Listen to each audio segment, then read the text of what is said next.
We've been here hanging out, Mark Istock alongside Michelle Montaigne and Coach Glenn Stretch Smith. I feel like we all know each other better now because we just sat through one of the more meandering introductory press conferences that you'll ever see.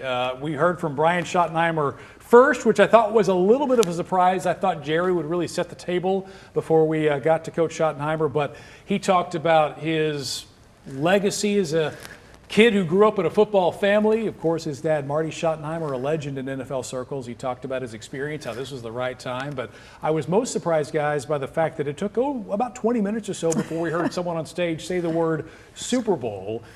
But there's a lot to get to when it's all said and done. I want to kind of get our initial thoughts. Michelle, starting with you.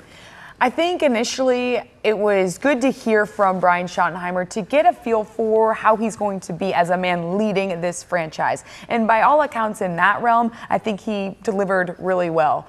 I also thought that the fact that Jerry had something to say after every question, whether it was directed to him or not, was also highly telling about not just how the process went along and who they ultimately landed on in Brian Scottenheimer, but about how he's going to have to run his team under the fingerprint of Jerry Jones, which we all know is the case with the Cowboys, but it was blatantly obvious in this opening press conference today. Yeah, well, Coach, you know very well what it's like to be on an NFL coaching staff and to go through these kinds of processes. There's a lot of considerations when it's come to choosing any head coach, much less the coach of the world's most valuable sports franchise.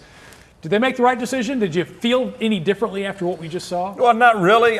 Initially, I thought the net that they would cast would be a wide net. I really thought they would take their time and go through, and Jerry kind of got offended, at saying, well, people are saying we didn't interview enough this, or we didn't, at the end of the day, they got somebody in the building that they were comfortable with, that the quarterback is comfortable with, that they think they can transition this football team into being a winner in a fast fashion, using and knowing that they got this quarterback under contract. So I think we can say, well, it's not about the it's about the quarterback. It is about the quarterback.